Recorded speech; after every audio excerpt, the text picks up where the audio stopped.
right into it. So we want to first welcome back everybody. Thank you all for coming today. Thank you all for coming virtually today. Today we are learning Le'ilu Nishmat Avram ben Chaim Yehuda and Yecheskel ben Avraham. So, like I was actually saying before I started the recording, the topic of dating is something very, very interesting, and there's so much material on it. And one of the things that is very interesting when you look at the sheer volume of what something sells and what people are looking for, it tells you a lot about the topic in itself, the idea in itself. When you look in let's say for example, Torah Anytime, you want to know what a popular topic is. Dating and marriage is always such a popular topic. You have other emunah is also very, very popular, and there's a reason why these things are popular, because there is a need for it. When you go and you look at the secular world, and the secular world, we know the divorce rate is through the roof. Unfortunately, even in the religious world, the divorce rate is very, very high. Secular world is higher still, but still it's high across the board. So you think the people that are married, that are sticking through it, at least they have a decent marriage. When you look at the statistics, it was the statistics that I read that shook me to the core. It shocked me so much. When you have people that are married, what percentage of people that are married do you think they feel like they're happily married with the right one? Let's call it a zivug, let's call it the one, whatever terminology you want to use. How many people do you think are the ones? What percentage of people do you think that they're married already, that they are the right one? So let's try to clarify this question. So you have the divorced population, which in the secular world, what is it, 60, 70%? Maybe, I don't know, somewhere between 50 and 70% if I'm not mistaken. You have a very, very high divorce rate. So then you're left with somewhere between 30 to 40% of married couples. Out of that 30 to 40% of married couples, what percentage do you think they are happy? They feel that they married the one, their zivug, the one that was intended for them, and they're very content in their marriage. So the scary statistic was that over 70% of couples in this survey, again, this was not Jewish, so I have to put it out there, but still it's still a scary fact. Over 70% of the couples say that they did not get the right one. They're married to their wife, to their husbands, and they feel that they did not get the right one.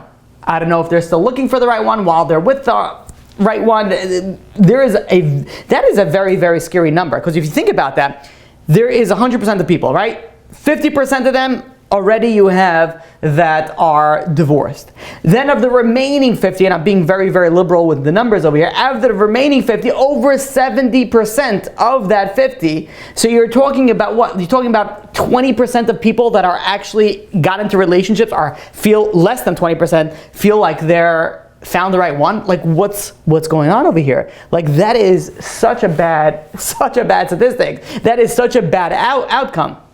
So when you think of these numbers, you realize that people look around.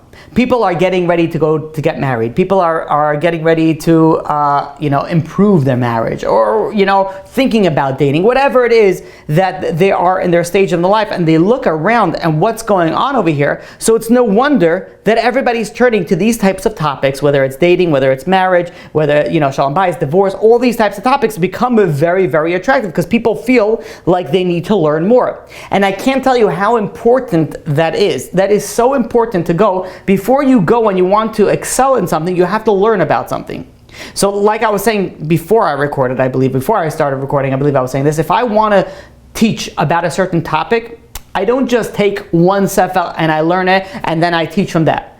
I try to take everything that I have on that subject, everything that is available on the subject. I have here, there's no joke, if I could turn around the camera, I have here a box of svarim just on tefillah. This is, I literally spend hundreds of dollars on these svarim that I have to prepare for the classes. That's one of the topics that B'ezrat Hashem that I want to speak about. When I did my emunah class, I probably went between 20 to 40 svarim. And that's underestimating it, really. And I go through it and I compile and I combine different topics. Because you want to know a topic, you want to be able to teach a topic, you want to understand a topic, you really have to study it very, very hard. You want to excel in marriage. You want to excel in dating. I don't know if that's a good thing. You don't want to be a good dater. You want to be a good, spouse is where you want to focus. But if you want to know how to date, you want to go and you want to learn about these things. So there's a great need for these topics. And it's really great that people are actually listening, learning, and trying to grow from this topic. But at the same point in time, even though there's a need and even though it's very great, you could see how much we're lacking. How much we're lacking in it. You look at the olden days. When I say olden days, I don't know, Holocaust and prior, time. So before World War II, there was a lot of Sfarim written. But how many Sfarim were written on marriage? You had a Sfarim on Musar, you had Sfarim on Halakha, you had different Sfarim on different things. But the topics that are coming out, you look at the Sfarim store today, if somebody from 100 years ago will walk into a Sfarim store today, they would be like, what's with all these topics? What we need Sfarim to prove God? Like, are you kidding me? Just look outside. We need a Sfarim to go and to help in marriage? Like, what do you mean? How do you not do everything for your wife? Like, it doesn't make any sense when you think about it. But in our generation, there are certain things that are lacking, and there's a need for these topics. The reason why I prefaced this class with that introduction is that this topic, even though it's so important, it's very, very dangerous. And I feel it's very, very dangerous. And I'll tell you why. Over the years, Baruch Hashem, I was able to speak to a lot of people, and either through phone calls, text messages, emails. I have to actually put it out there. I know people have emailed me. It takes me such a long time to get back to emails. If the best way to contact me, really, if you want to get an answer quick, it's only through phone call. But so I do apologize with the delay in the emails. But Baruch Hashem, I got to speak to a lot of people, and I get to hear what's really going on out there. And when you're dealing with these type of topics, and this is the reason why I was another reation why I was hesitant not to give a series on like dating per se, is that people take there's a very like a polarized end to these topics where people receive it. So you have some people that they look at these type of topics, they study it so hard, and they take every word so seriously, and you should, but they take it every word so seriously, and everything comes to, if my person that I'm dating doesn't check off every list of what this rabbi said, or this book said, or this help book said, then it's not for me. They take it so seriously, and they're not able to go with anybody because no one can meet up to the expectations that they're reading in these books of what a good spouse should be. And on the other hand, you have people that they listen to all these classes and they study all these topics, but they don't for a second internalize it. They don't for a second think about it while they're dating, and they don't care about it. So you have these two drastic, radical differences in people. Of course, you have the right one, which is in the middle, but you have the two radical differences. We have somebody that takes everything that we're going to speak about tonight, and if the person that I'm dating doesn't have every single thing, must be it's not the one for me. And the answer is no, not necessarily. And then you have somebody on the flip side that says, it doesn't matter. The person can have everything wrong, and they still end up getting married.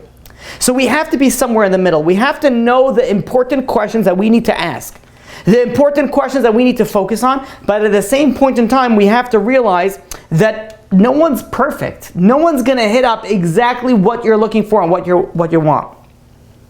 The secular term of love is something that, I guess it bothers me. I guess I could use that terminology. It kind of bothers me the way that people speak about it, how they say they fall in love, they fell out of love. You have a couple, and they say, how did you meet? So, whatever the craziest story is, I was at a baseball game, and he came down on a parachute with flowers and champagne, and then, I don't know, everything from outside of like the craziest stories, and then how does that end off? And I just fell in love.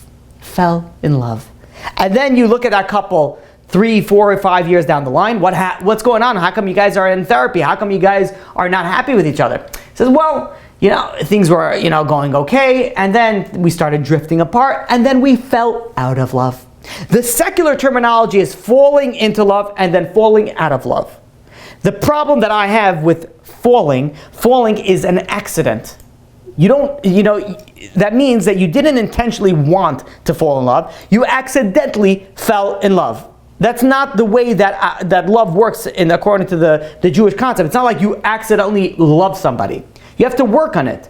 You have to earn it. It's not something you just fell in love. You didn't fall in love. You fell in an accident of the way that person treats you makes you feel happy. So really what you're really saying is that you love yourself. You love the way that person makes you feel. So you don't love that person per se. Well, maybe you do. I shouldn't say that. But you don't love that person per se, but you really love the way that person makes you feel. So the way that the secular world deals with it, and the reason why I'm saying the secular world is because unfortunately, we're very, very much heavily influenced by it. You speak to people, yes, maybe it's maybe more on the modern, modern side.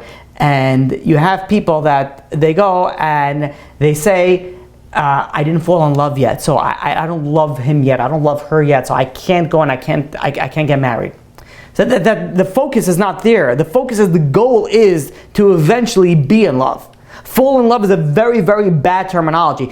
Falling is accident. You don't want to be accidentally falling in love. You have to go. You guys can't hear me? It's going in and out? I don't know. I don't have... It was freezing in and out for a bit. Are you good? Are you good okay now? Right was good. Okay, good. Okay, I apologize. I didn't know. I'm on my internet connection. It looks fine, but I can't... Yeah. If it does freeze in and out, I apologize. There's nothing really that I can do on my end. I'm going to check to see if I'm connected. But the idea of happening to fall in love is an accident. And people very mistakenly think this while dating, that they have to fall in love. You don't have to fall in love. You have to earn the love. You have to work on the love. In this week's Parashah, it says in the 24th chapter of Devarim, the first pasuk, it says, Ki ikach ish isha. A man takes a woman, uva'ala, and he was intimate with her. V'haya im lo timtza chen be'enav. And it found that she didn't find favor in his eyes. Why? Ki matza ba ervat davad. He found in her some sort of something wrong with her, immorality speaking, something wrong with her. And then what? The pasuk goes and finishes off. It went and he gave her a get. He divorced her. The question that is asked is the terminology that the Torah uses here is very, very interesting. Because the Torah works very, very hard. I shouldn't say that. The Torah doesn't have to work hard. God wrote the Torah. The Torah goes and adds extra words to make it that it comes in a nice lashon, a very sophisticated, a high level, a pure language. And we see this, for example, in Parashat Noach. In Parashat Noach, when Noach had to go and get all the animals, it says in Noach, in Bereshit, in chapter 7, verse 2, it says, Mikol behema Torah, of all the pure animals, tikach lecha shiva. You have to take 7 of the pure animals, the Torah, the pasuk tells us. Ish v'ishto. And then it says, Umina behema asher lo Torah, and from the animals that is not tahor, not pure. The question that the Mefarshim ask is like, I don't understand. The Torah is so particular, so meticulous on every single letter. Forget about the word. Every single letter that is used in the Torah. So how come it says, V'chol ha-behema, umina behema, asher lo Torah, from the behema, from the animals that are not tahor. That's an extra word. Why doesn't the Torah just say, Mikol ha-behema tmeah, of all the animals that are tameh? And then you would save a word, and then you save another letter on the Torah for a tameh, 3 verse 4 letters. So why does the Torah go and add extra letters and say words and say the animals that are not pure? Meaning, the Torah goes and says, take 7 animals of the pure animals, and then of the not pure animals, we take 2. The question, it should have says, of the pure animals, you take 7. Of the impure animals, you take 2. Why does it have to say the not pure? Every letter makes so much of a difference. Every letter we analyze it. The answer that Mefarshim tells us is that the Torah goes and uses a clean lashon naki, a clean verbiage, to go and say, didn't even want to use the words of tme'ah, of impure, but rather it's better to use something that is not pure, meaning that you go focus more on the positive as opposed to the negative. And the Torah goes extra, bends over sort of to speak backwards, to go and make sure that it's a lashon naki, that it's a very, very pure verbiage. So if so, how come the pasuk in this week's parasha, in Davarim, in Parashat Ki Tetzeh, it goes and says in the 24th chapter, the first pasuk, it says, Ki yikach ish isha, a man takes his wife, uva'ala, and he's intimate with her. That's very, why such a crude language? Why not to use more of a pure language? And the answer is, there's a lesson that we learn from this. And the lesson is that if you go into marriage, and if you go into marriage for one reason purpose only, for yourself, for your own self-gratification, then it's going to end in a disaster. This man goes and the pasuk says that he took a woman. But what was the next word that he says after that he took a woman, that he married a woman? And he was intimate with her. He had one thing on his mind, and that was the only thing that was on his mind. That's what he wanted. He was focusing on his own self-gratification. He was focusing only on his own needs. Somebody who focuses on their own needs, they're not going to end in a positive way. The pasuk goes on and says that he found something wrong with her, and he ended up divorcing her. Because if you focus in a marriage of only about me, it's not going to end well. It's not going to end. You have to focus about the other person. That's why the pasuk speaks of the way that it speaks in the Parashat Ki Tetzeh. And not go and bend over backwards to go and use a more of a different language, because there's a lesson in every word, every letter the Torah goes and tells us. The lesson in Parashat Noach teaches us how much we have to work on our pure speech and always focus on the positive, even with the negatives. The lesson that we learn from Parashat Ki Tetzeh, when a person goes and marries somebody for only his own needs and own desires, teaches us that if you do that, if you do focus only about yourself, your end is going to be what? Your end is going to be in a divorce, unfortunately. Now, there's something very, very interesting. When you look and you read stories and you study about the period of the Holocaust, you realize people back then did not focus so much on themselves. Even though they had the biggest need to focus on themselves, they didn't focus on themselves. But as we go and we move further and further away from the Holocaust, it seems that we more focus only about our eternal self. You know, one of the things that I tell people, you walk in the street and you find out that there is a stain on you, or your zipper is open, whatever it is that's going on, and you feel so embarrassed. You have to realize nobody cares about you. Everybody is so self-absorbed with their own issues, with their own problems, or with their own ego, with their own stuff, that even if they see something weird, odd, different about you, they think about it for a second, and then they go back to their own problems. Back to their own issues, back to their own fantasies and dreams and whatnot that they're going on in their head. But back when it was in the Holocaust, it was a little bit different. There was a very, very famous story that is said over by Howard Schultz. Howard Schultz was the CEO of Starbucks. I believe he was one of the founders of Starbucks. So he, along with a group of businessmen. Now, when you speak about a billionaire going with a group of businessmen, you got to know that these group of businessmen are very wealthy, very powerful people. They went and they were visiting Israel, Eretz Israel, and they had an opportunity to have a meeting with the Rosh Yeshiva of Mir Yeshiva. And that was Rav Nosson Tzvi Finkel. And they go in to meet with the Rosh Yeshiva, and they had to wait. Like everybody else. Just shows you the godless of, the greatness of, somebody who, like as Rav Nosson Tzvi Finkel. You have somebody that's, a few billionaires are sitting in your waiting room. What does anybody think? Okay, you stop what you're doing and you meet the billionaires because they're coming in to speak to you. But no, Rav Nosson Tzvi Finkel had more important things than speaking with these billionaires, and he had to finish whatever he was doing, and then he went and they came in. Now, Rav Nosson Tzvi Finkel was, unfortunately afflicted with a very, very severe case of Parkinson's disease. Parkinson's disease have with them tremors, these uncontrollable shakes.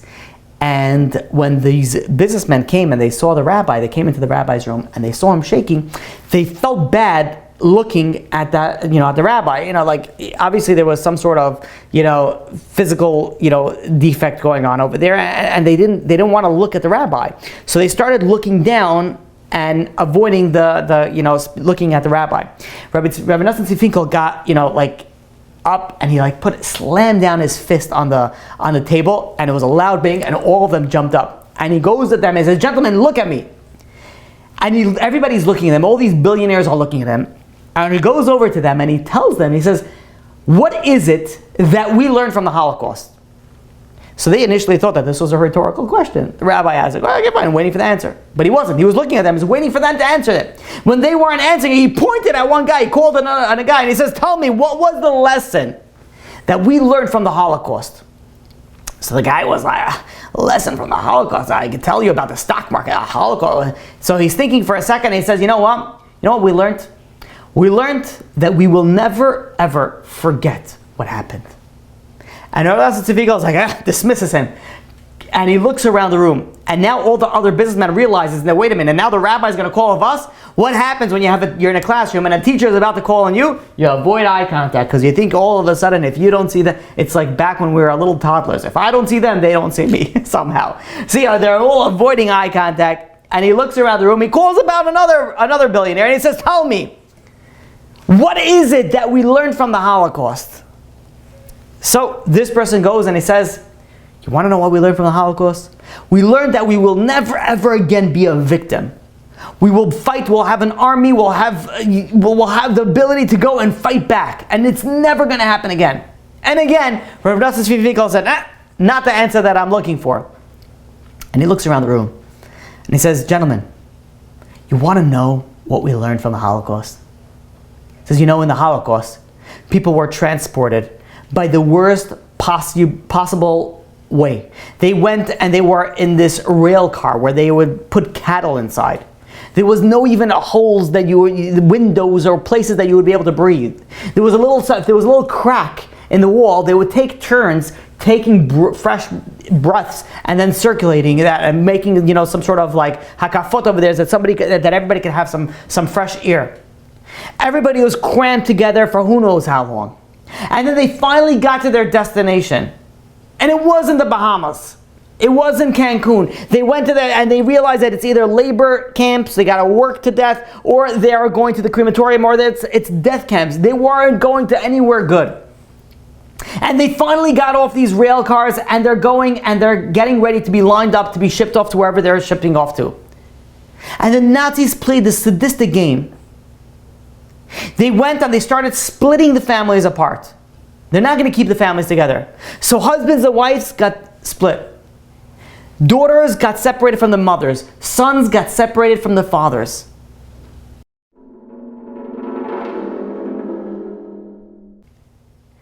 And then the Nazis started counting them. And every sixth person got a blanket. Now this was the cold European winters. One blanket for every sixth person.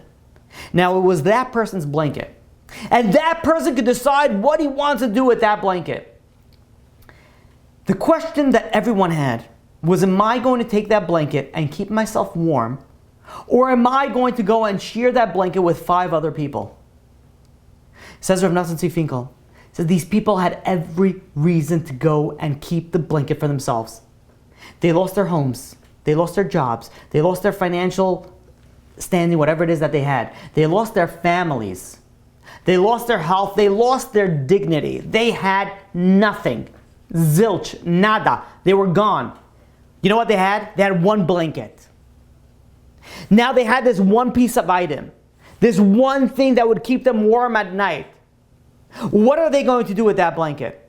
It says Rav Nosson Finkel, you want to know what they did? He says, you don't want to know what we did with this blanket? He says, we took this blanket and we shared it with 5 other people.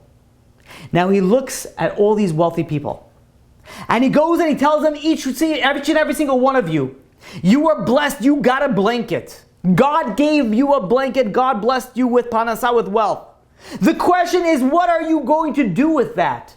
Are you going to keep that to yourself, or are you going to pass it on to 5 other people? When we do things in life, we have to stop and think for a second. Do we do it for us, or do we do it for the other person? Do we only think about ourselves, or do we think about somebody else? The Holocaust taught us to stop for a second and think about the other person. Even though you don't have a family, you don't have your dignity, you don't have food, you don't have nothing. But you're going to think about somebody else. You do chesed. Do you think about what I am doing for this person, or what I am getting from it? You go, you visit a sick person. Do you go and you realize that I am doing something that's going to give me eternal reward? That's something that it's really what I'm doing when I'm visiting a sick person is I'm really gaining more for me than for the sick person. Or you go and you wait for the thank you that sick person should tell you. Can't tell you how many times you go and you visit a sick person and you grow so much you gain so much from that visit. Recently I went and I visited a neighbor of mine. Unfortunately, was in a very, very terrible car accident. Broke his pelvis in both areas. Had pins sticking out in all directions. Was in excruciating pain. What happened was a fire truck hit his car. Fire truck blew a red light and hit his car. Was sitting in the hospital, has to go through a rehab, was in a nursing home at this point in time. Young, healthy guy. You go and I went and I visited him. And I can't tell you that I went out of that nursing home. I went in thinking, okay, I'm gonna go visit a sick person. Visit someone in the nursing home, do a mitzvah, something that you need to do. Very, very good thing to do, and strongly recommended for everybody else. But I left over there thinking, I thought that I am coming to help him. I realized that he came to help me. I didn't even yet to tell him this. You want to know how this person spoke? This person has a business. This person has a family. This person has everything over him. And then what? HaKadosh Baruch Hu went and basically put him on bed rest. Took his pelvis, shattered it, amongst other things, and put him in the hospital, then putting him in the nursing home. If you would be able to hear how this person spoke, every other sentence, Baruch Hashem. Every other, thank God, thank Hashem. You know how much you gain from that? You know how you realize that you suddenly have a bad day. Be like, oh, I can't believe this is a bad day because you missed a meeting or whatever. I couldn't close a deal. This is somebody that went and was in a severe car accident. And all he could say is Baruch Hashem. All he could say is thank you, God. You want to know what a chizik that is? I came and thought I was doing him a favor. Really, he was doing me a favor. You go and you do something and we say, okay, we're doing for somebody else. No. That's not the correct way. When you're doing something, you're really doing something for yourself. You're really doing something for yourself. But, a big but over here, that you cannot think that way. When you do something, you have to think that you're doing something only for the other person. When you go and you give charity, you give tzedakah, don't wait for the thank you. Don't wait for the blessing. Because you want to know something? That guy, that poor guy that you just gave money to, did more to you than you did to him. Really, what you should say, what it really should be, is that you should say thank you to him. That's really what should happen. The point that I'm trying to get to is that when we do something, we have to realize that we're doing something, even though we're gaining from it, our focus needs to be the other person. The lesson that we learned from the Holocaust, the lesson that we learned was that when we have even nothing, that we have to think about somebody else.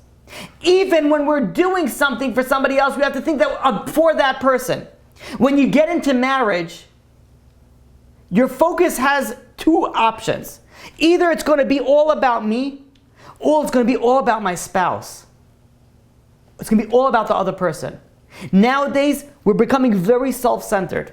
Very, very much focused upon ourselves. We have to stop daily, I would really say hourly, if we could. And stop for a second. And think not what I could do for myself, but what could I do for somebody else? The word love in Lashon HaKodesh, in Hebrew, is ahava. The root of ahava is to give. You want to know how to love somebody? It's not about how that person makes you feel. Yes, it's related. It's not about what that person does to you, even though yes, it's related. It's not about all the things that go in it's about one thing and one thing only. It's about how much you give that other person. You want to love that other person? Give that other person. The more that you give, the more that you love. And that is why the greatest love is a love from a parent to a child, because a parent just constantly gives a child. It just non-stops. You have a mother that goes and wakes up non-stop for the baby. Non-stop. Every hour wakes up for the baby. But you want to know what the mother does every time that she wakes up for that baby? She hasn't slept in 9 months, 10 months. The baby is always waking up. She has to feed her. You have to change. You have to do it. What does a mother do? One of the first things, she picks up the baby and she gives the baby a kiss. Let's imagine that you have somebody coming into your office or whatever it is and just banging on your window and on the hour, every hour, and you get out and you be like, thank you for banging on my window. What could I do for you? And yet what you think that eventually you get so upset, so angry at the child, like, give me a few minutes to rest. But yet the mother picks up the baby and just gives the baby a kiss and hugs the baby.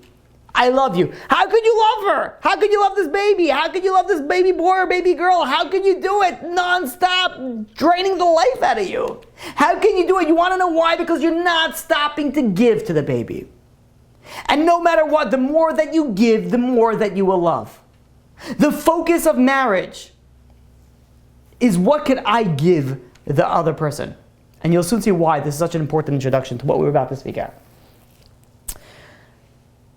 To understand this, I must have said this story before. If not, I should have said it like 1,000 times because it's a great story. It's a short story, but it's an amazing story. The Rav Yaakov Kamenetsky was one time was at a wedding and he needed to ride home. So if you want to go and, I utilized this, once before. There was a gadol that I needed to speak to. So I found out that this gadol goes and drives. He has a driver and drives him back and forth to the yeshiva, to his house. And I said, you want to know when I want to speak to this gadol? I want to speak to when he's in the car. He says, why? Because he can't run anywhere. He's going and he's driving. I know that I have a minimum of 5 minutes. And if I know the driver well, I said, listen, take the long route. I have a few questions. So I went to a certain makubal in Eretz Yisrael, and I knew the driver. And I asked him, can I tag along? I have a bunch of questions. I need to speak to him. And he said, fine. And and I got along, and I was literally like one after another, like asking him questions in the car. And the concept of when you have a gadol in your car, you realize the godless of that is. You realize that you're able to go and you have a one-on-one appointment, an opportunity over here that you'll never. Where else can you have that? Where else can you have a 20-minute, conversation with a gadol? The gadol is very busy, always going, but it's in the car. What is it going to do? It has to talk to you. You're driving. So Rav Yaakov Kamenetsky needed a ride home. Of course, everybody jumped to the occasion. Everybody wanted to give him a ride. One boy wanted to go and give him a ride, and he goes over to the rabbi or Shiva and he says, "Listen, I could give you a ride." So the Rosh Shiva looks at the boy, and he says, "What car do you have?" And the boy is thinking, he's like, you want the make and model? Like what is it that you're looking for? Like, what do you want? He's like, no, what type of car? He's like, I don't know, it's a 4-door sedan, it's a 200 horsepower. Like, I don't know, what is it? He's like, you know what, show me the car. So the boy said, fine, not a problem. He pulls the car around. The Rosh Yeshiva, the rabbi, walks into the car, sits in the back seat. Leans back a little bit, waits a few seconds and says, you know what, yeah, you could take us home. So the boy says, Rabbi, he says, you got to help me out over here. It's like, what does it matter? What's going on? Like, he couldn't even begin to ask the question, what you doing? Like, what's going on? So the rabbi goes and says, listen, he says, you're taking home me and my wife. My wife is going to be sitting in the back for a long time. I'm going to be sitting in the front. I want to make sure the back is comfortable. My wife has a bad back. My wife has an issue. So I want to make sure that she has a comfortable ride home. So you want to know how a gadol thinks? You want to know how somebody who is great thinks? They don't think about themselves. Rabbi Yaakov Kamenetsky couldn't care about if he had a Lexus, a Kia, or a 1920, I don't know, whatever, Toyota, whatever, a Ford, whatever, one of the first cars. He couldn't care less about that. But you want to know what he cared about? He wanted to make sure that his wife is comfortable. Because he didn't think about himself. He thought about his wife. He thought about his spouse. He thought about somebody else other than him. That is the focus that we need to have. And that is why something very interesting. The first bracha we recite under the of the Sheva Brachot is Shahakol bara lechvado, that everything was created for God's glory. Now the question that we have to ask is, what does that have to do with marriage? That you start off the Sheva Brachot. How do you start off? Everything was created for God's glory. What does that have to do with marriage? What does that have to do with being married? This is the first bracha. This is what they have, the Chatan Kala have to hear. Says Rabbi Twersky. I knew that I was going to be quoting it. That's why I was asking the Twersky family over here. So said Rabbi Twersky, says, you want to know why the first bracha is Shakol Ba'al Chado, that everything was created in God's glory, in Hashem's glory. It says, if a couple goes into marriage thinking all about my glory, all about his glory, all about her glory, all about how this marriage is going to make me feel, it's going to end in disaster. So you want to know how you're supposed to get into marriage? You have to get into marriage realizing that everything that God created, Shahakol bara, that everything that HaKadosh Baruch Hu created, lechvodo, for his honor, including this marriage. Everything is for the honor of God. It's not for me. It has nothing to do with my glory, my happiness, my satisfaction. It has to do with one thing and one thing only, and that's God's glory. Because when you go into marriage realizing the focus is what? The glory of HaKadosh Baruch Hu. The glory of somebody, something, some entity else other than yourself, that is going to lead you to a successful relationship. The line that I say again and again, and it's probably every single class I give about marriage, I would probably say this line. And if not, I should, because it's such a great line. It's not about finding the perfect one. It's about becoming the perfect one. People in life are always looking for that perfect person. Forget about looking for the perfect person. Focus on yourself and you becoming the perfect person. You become that perfect spouse. The Torah goes and speaks about many, many things that are good. Every day the Torah says that everything that God created and it was good. Everything God created and everything was good. One of the first times that the Torah speaks about that something that was not good, it's in Bereshit chapter 2 verse 18. It says, "Vayomer Hashem Elokim lo tov hiyot ha'adam levado." It is not good that a person be alone. I will make him a helpmate against him. God goes and says it's not good that a person is alone. The first time that it says that not good, it means that a human being is not supposed to be alone. I remember one time I was speaking to this girl, didn't want to get married. Thinking, from all the books and the lectures and the things and the people that I spoke to, not want to get married, must be some sort of problem. Okay, how was your upbringing? How was your psychological, asking all these, everything was fine. Girl just didn't want to get married. Still to this day, don't know why. I have no idea. I have no idea the reason for it. Well, maybe she did and she didn't want to tell me. I don't know. Just didn't want to get married. The Torah tells that it's not good for a person to be alone.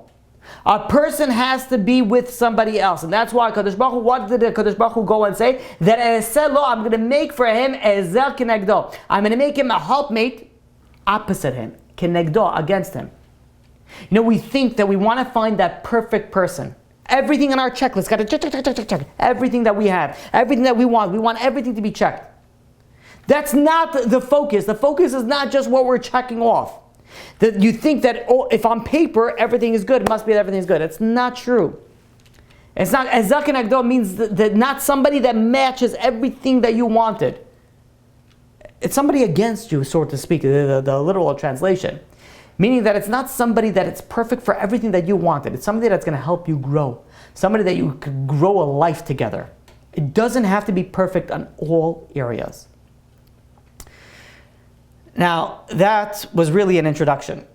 So that was really like a 39-minute introduction that we had. So we'll begin with some questions. Really, the focus was to deal with some questions. And we'll start off with questions. It looks like I'm going to have to split this up into two classes. But we're going to start it off with questions, not about the other person, but questions about myself. questions that I have to ask. We come into a dating situation and we ask a lot of questions about the other person. Does he do this? Where does he work? How is his family? Does he take any medication? Blah, blah, blah. We have a bunch of questions. But now we're going to start off with asking questions that we have to ask ourselves. Now,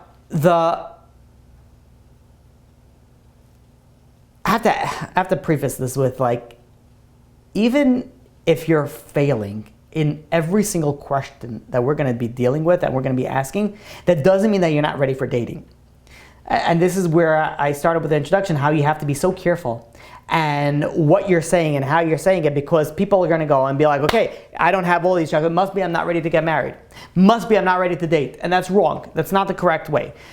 You actually should be speaking to your rabbi, your mentor, your rebbitzin, or somebody, your parents, to see if you're ready. And if you're ready, then you should go out, even if you're lacking in some of these areas. But if you are lacking in some of these areas that we are about to speak about, that is what you need to work on. I'm going to start off with number one, even though it's not number one. And it's not in any particular order. I didn't make this any particular order. But these are things that are important that you have to ask yourself before you start dating, or while you're dating, or even while you're married. These are just things that you need to work on if you answer negative to these questions. Number one, can I accept criticism? If someone tells me I'm doing something wrong, how do I react? Now, I have to very, very much put a very big asterisk. That doesn't mean that the other spouse is supposed to criticize you. Absolutely not. That should never, ever happen. You're not supposed to criticize the other spouse, ever. That's not the goal. But the question is, can you accept criticism? Not can you give criticism, but can you accept criticism? Because why is it so important? That shows that you realize that you're lacking, and that shows that you're able to grow. Because if you're a type of person that can't accept criticism, that any fight that would ever happen, any disagreement that ever happened, anything that you may have done or anything wrong, you're not going to be able to handle that. You're not going to be able to relate with that. You're not going to be able to deal with that. You have to realize, do you have the ability to be flexible? Do you have I want to say self-restraint, but I won't.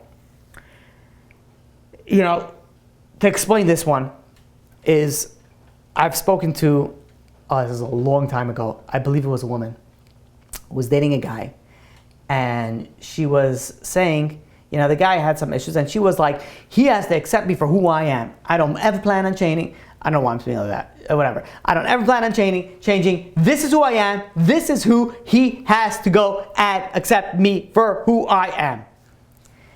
And I respond, I'm like, you are 100% right. He has to, accept you for who you are and never expect you to change. But you should not accept who you are right now, and say that you're never going to change. What type of mindset is that? What type of mindset is that you never want to grow? You want to stay where you are right now? You have no interest in changing? You want to get any uncomfortable position, the situation where you're going to have to go and change? Our purpose in this world is to grow.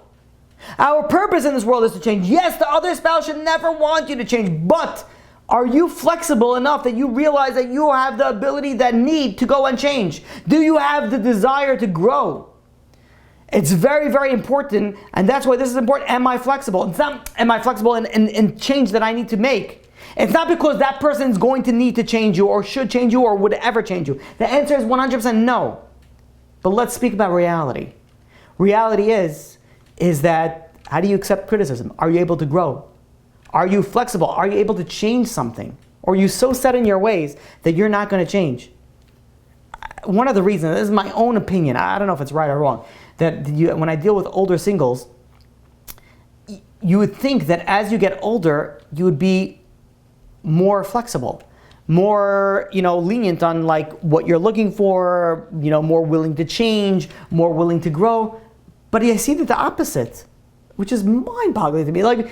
If you're 40 years old, never been married before, why are you so particular of everything? You realize this is not working out for you. So start focusing on something else. But some people are just not, they don't have the mindset that they're able to change. They're able to go and become something else of what they were sort of pushed into, or whatever corner they built themselves up to. The next question you have to ask yourself is, your patience. And by the way, I have to this is not things that I just, thought about, be like, hey, this is a good thing to, no, these are things that I went and I looked up and I read from different, people that are well versed in this subject. Actually quite a few of this was actually from Rabbi Victor Miller, from different therapists, of what they say, what's very important in relationships. Do you have patience? Patience is very, very important. Do you have to get everything that you have right here, right now? If your spouse asks you to do something, do you demand it happening right now? That's going to end in disaster. Do you have the ability to have that patience of okay, if it didn't happen yet, maybe it will happen? You want to know how? You could test yourself if you're dating and you have patience. How anxious are you when you're dating and you feel like you have to get married so badly? Do you have to say, listen, if God didn't send it to me yet, okay, I'm going to do my hishtadlut. I'm going to do the effort that I need to do, and then God will send me when it comes. Where is the level of your patience is so important in relationships? This is also a subcategory, and that is self-control.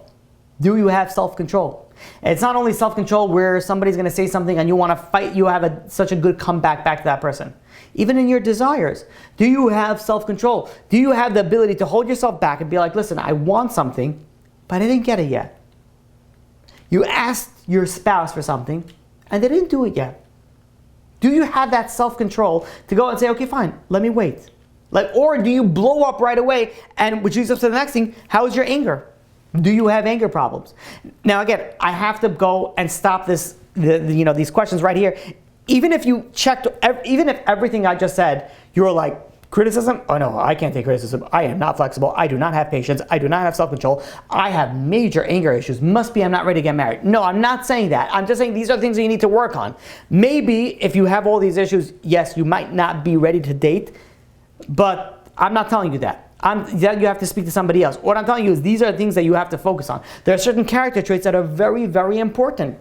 Very important in a marriage. And these are things that you want to get into it. We spoke about the statistics in the beginning. You want to go and you want to build yourself. Forget about finding the perfect one. Become the perfect one. So how is your anger? Do you blow up every single time? I got to say this, it's only from speaking to people. I don't know why, but it appears to me that I see that more men have more of the anger issues than women. But interesting, with the women, this is something that I just picked up. Again, I don't know if it's true or not. Maybe it's just the people that I speak to. They have more of a need for having they want something. It has to be very instant. I don't want to say instant gratification because it's not that. So there is different, I pick up on different pros and cons of the different genders of what they have. And it might just be the people that I spoke to. I don't know. It's just, whatever it is, it's just something that's interesting. So some of these things might speak to you. Some of these things might speak to somebody else. Anger is huge. If you have an anger problem, that is, your kids is going to suffer from that. Your spouse is going to suffer from that. Your relationship is going to suffer. Your business are going to suffer from that. Everything is going to suffer from that. So if you're someone that gets angry, you have to go and you have to work on that. And by the way, everything that I spoke about until now, from criticism to flexible to patience to self-control to anger, you want to know what is a one underlining thing that could answer all these questions? What you have to focus on, one of the many things that you can focus on, I should say, is anivus, humility. Humility would go and almost take apart all these things and mend you into the type of person that you would be able to accept criticism. You would be willing to grow because you realize that you have something to grow. You would be flexible because you would think about somebody else. What am I? I'm nothing. You would have patience because you have humility. Okay, somebody else is greater than me. I have to go and speak. You'll have self-control. Be like, how could I go and have desire? I'm a nope. So you have so many things. Anger, forget about it. Of course you're going to have that. There's so many underlining character traits that if you focus on, you work on, it would sort of has like its roots in a sort of a different character trait. So anivas, humility, is a huge thing. That's why you open up any Musar Sefer. What does it speak about? Almost every Musar speaks about humility, anivas. The next question is, can I see the glass half empty, half full, or empty? I should not see it half empty. Are you a type of person that is a pessimist? Do you always focus on the bad? The reason why I say that is if you're dating somebody and you're always focusing on the bad, you're always going to find fault with everybody. So can you see good in people? That doesn't mean that you should be blind to the red flags and blind to the problems that people have. Or, you should obviously see it. But where is your focus? Can you not there's somebody that has 1,000 good qualities and 2 bad qualities. Yes, sometimes those two bad qualities outweigh the 1,000 good. That is true. But where is your focus? Where is your focus? Is your focus on the good or is your focus on the bad? And again, very important, do not ignore the bad. You're dating somebody, you got to look for the bad. You got to look for those red flags. But where is your focus? Next thing is very, very interesting. This one, I found it very, very interesting that this even came into the, to the picture, is, are you a dependable person? I would never even think to put this onto this, top, in this category, but it's very interesting. Are you dependable? Meaning that, do you follow through when you will say you do something? Are you dependable? This is very, very important, especially for men in the dating world. Very, very important for men, but also important for women. Are you somebody that if you say something, you're going to do it? Do you have the ability to follow through your words? The next question, we're going to finish off soon because it's a little bit late. Next question is, are you an honest person? Are you, somebody that is honest not only with other people, but also with yourself? Meaning that you go and you stretch this out a little bit, is, are you okay with not getting everything that you want? Meaning that not everything has to go my way. Now, of course you're going to say this, and for many, many people, I would go through this, I'd be like, criticism? Of course I can accept criticism. Flexible? I am so flexible. I've been doing splits since I was a little kid. Patience? I have patience from today until tomorrow. Self-control? Come on, I'm the king of self-control. I could literally be a monk. Anger? I haven't gotten anger, since Y2K. You could check off, but the question really is are you honest with yourself? Really? Do you not get angry? Do you really accept criticism? Are you really flexible? Do you really have patience? Ask your best friend. Ask your ask your best friend that is able to give you the truth. Do you have that honesty that when you're asking these questions, you could really come and say, you know what? No. I can't accept criticism that well. I need to grow. I need to be able to become more flexible. I need to have more patience. I have to go and work on my anger. We have to realize that honesty is not only being honest with other people, it's also being honest with ourselves.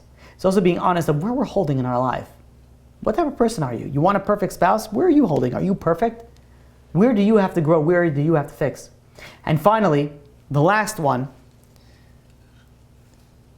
I believe this one I added myself. I don't know if I saw this anywhere. And that is, am I willing to stick things through? In marriage, very unfortunately, sometimes you have little fights, little arguments, little disagreement, and the second there's a little disagreement, forget about it. It turns into a huge thing, everybody leaves, storm out of the house, go into, everything turns into a huge thing. Do you have the ability to stick through the bad?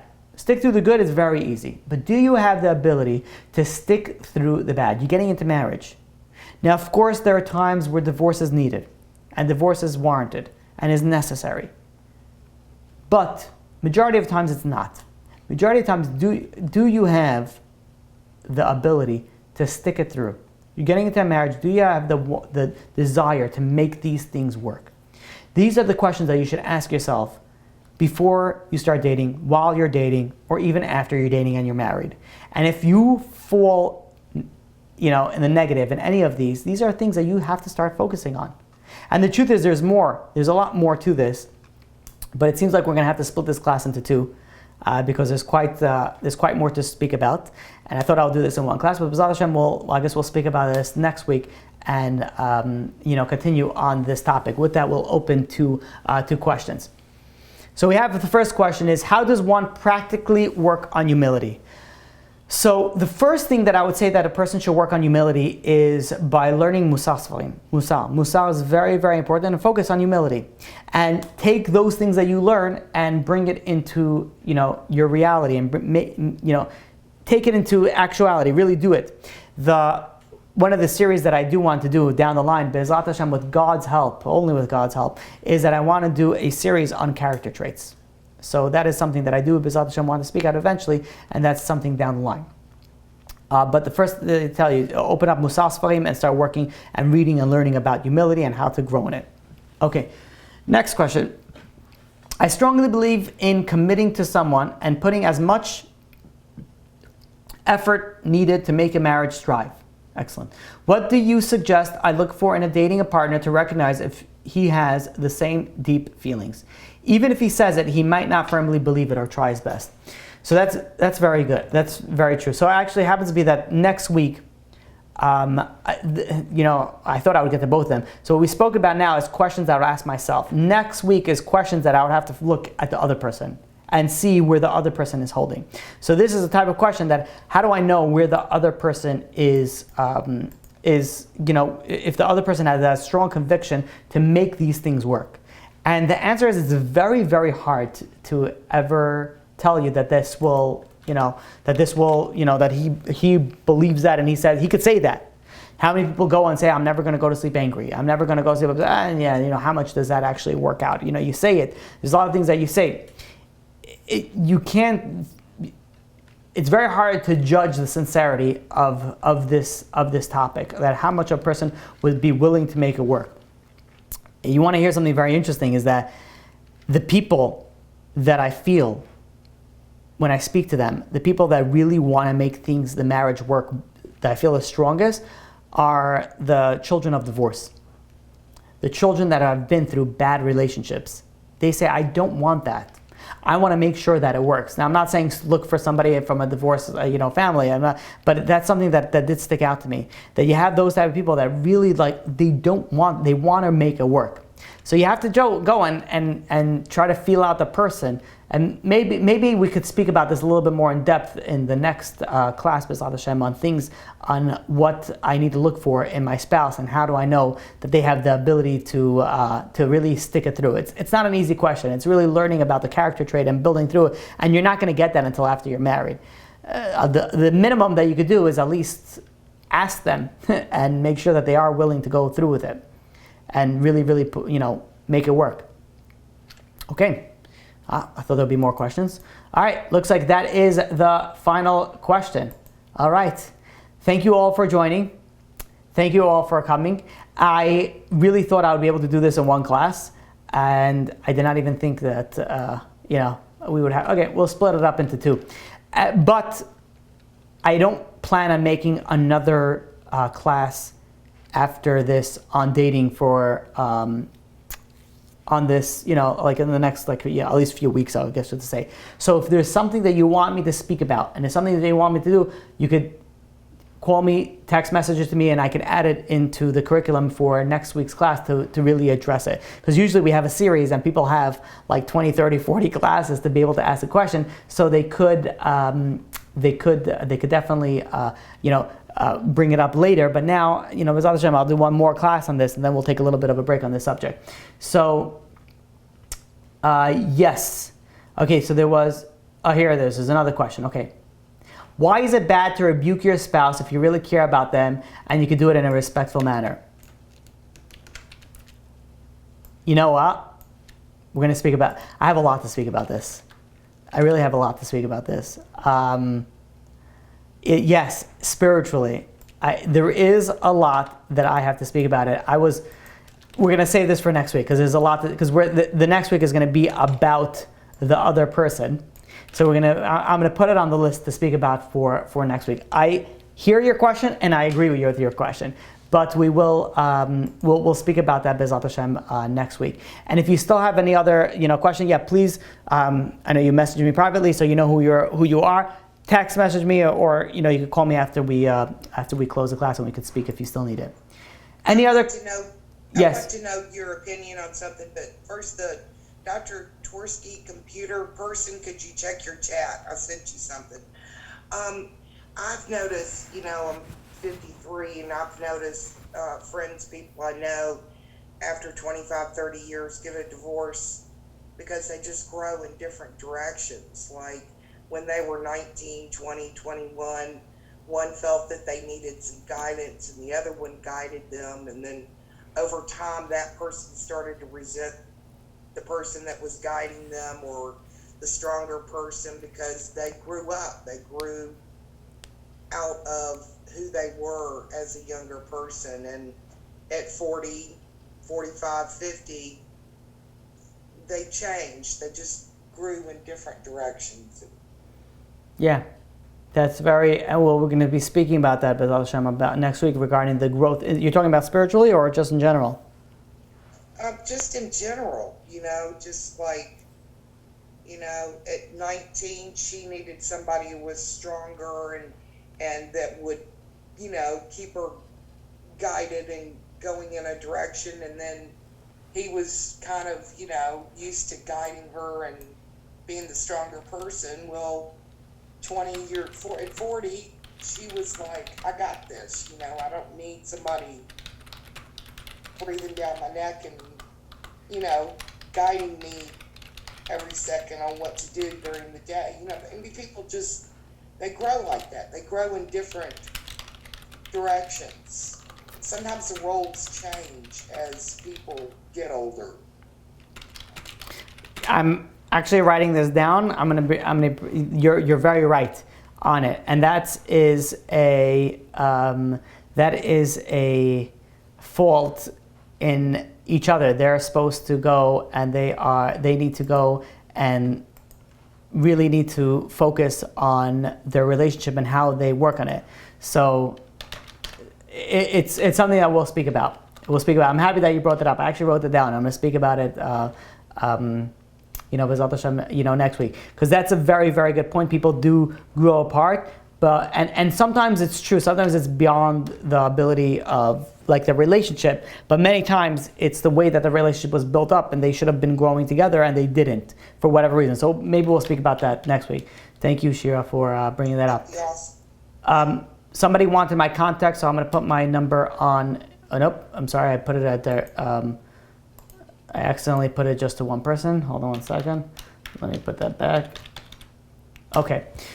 Next question. I am working on myself a lot now while I am single, and I want to reach so many more levels. Does that mean Hashem will send me someone who is also in the middle of growing, or someone who is higher than me? I want someone on a higher level. Okay, so that's a great question.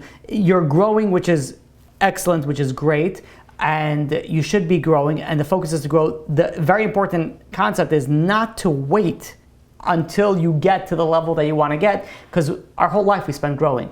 But once you feel confident in a certain level, this is really, we'll speak about this next week, especially in the Baal Tshuva world, that's when you have to start, you have to start dating. But yet, your focus is growth. So you should go and find somebody that is willing to grow. That's what you have to go, and you have to really have to focus on growth. So find somebody that's willing to grow. That's very, very important. Okay, any other questions? Yeah, am I allowed to ask a question like now? Yeah, absolutely. All right, so I have a quick question. I was dating for like maybe the past year, and I would say I'm pretty young. Recently, I dated a person that I felt was like really super spiritual and was on a greater level than I was, and I really admired that. And I decided to take a pause on dating and to grow more in my spiritual self so that I can become a type of person that somebody on that level wants. So I was talking to a really close Rebbitzin of mine, and she told me, she's like, stop putting dating off. Just don't push it off for another year and say that you need to keep growing, because no guy wants a perfect girl. She's like, where you are now is good, but don't set it off. And for me, that was super confusing, because I'm like, I want to become a better person, but at the same time, I'm being told like no guy wants someone so perfect and so good. Right. So first of all, I definitely agree with her, even though so I'm happy that you told me that, because if you were told me I need to grow, and that's a big spectrum. Like, that could be somebody who doesn't keep Shabbos to start keeping Shabbos. Then I would say, yeah, wait off dating until you start keeping Shabbos, because it's two different people that you're speaking with, two different people that you're going to be in the dating realm with.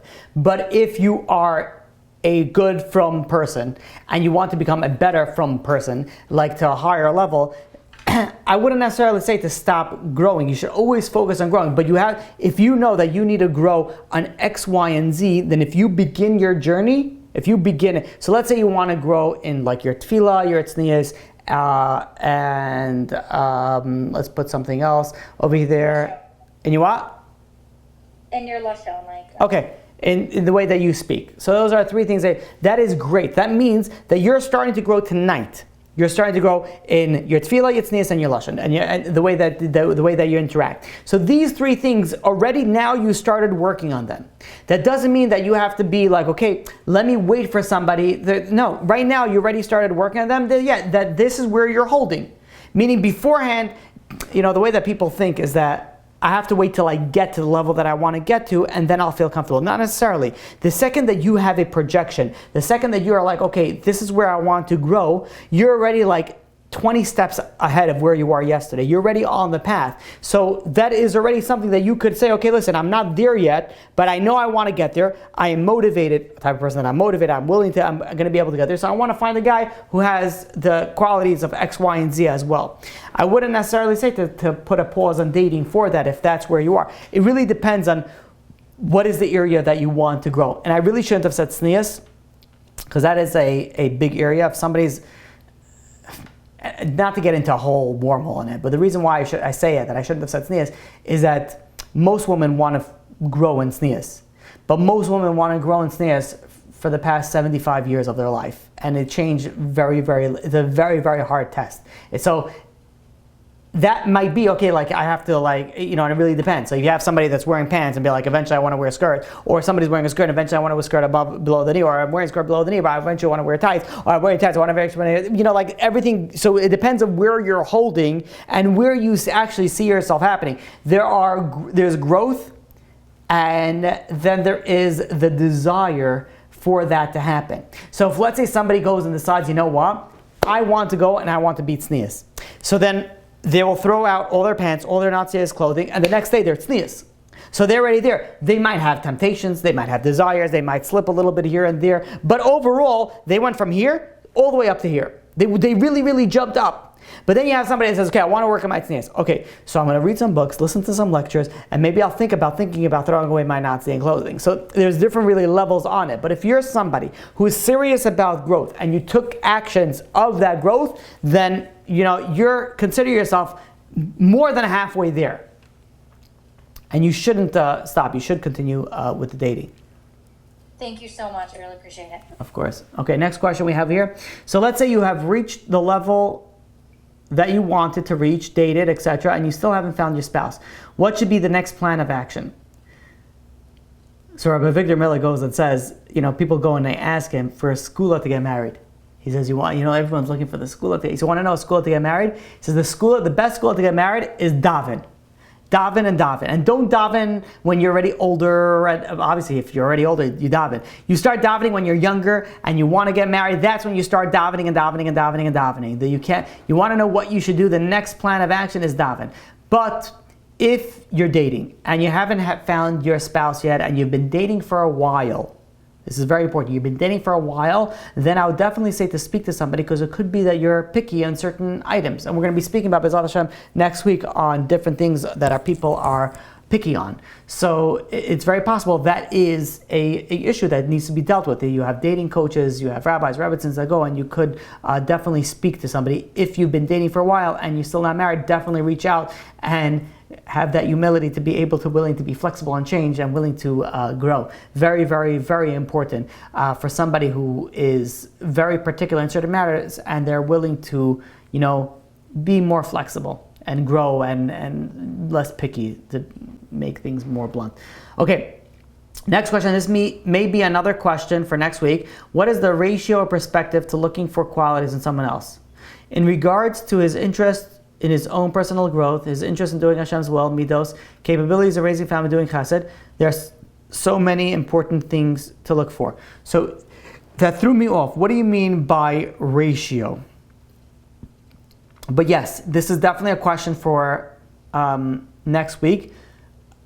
So maybe send it to me privately, and I will clarify that question more, and I'll focus and I'll put it more into focus into next week. This week is more focus about yourself. Next week is going to be focus about the other person.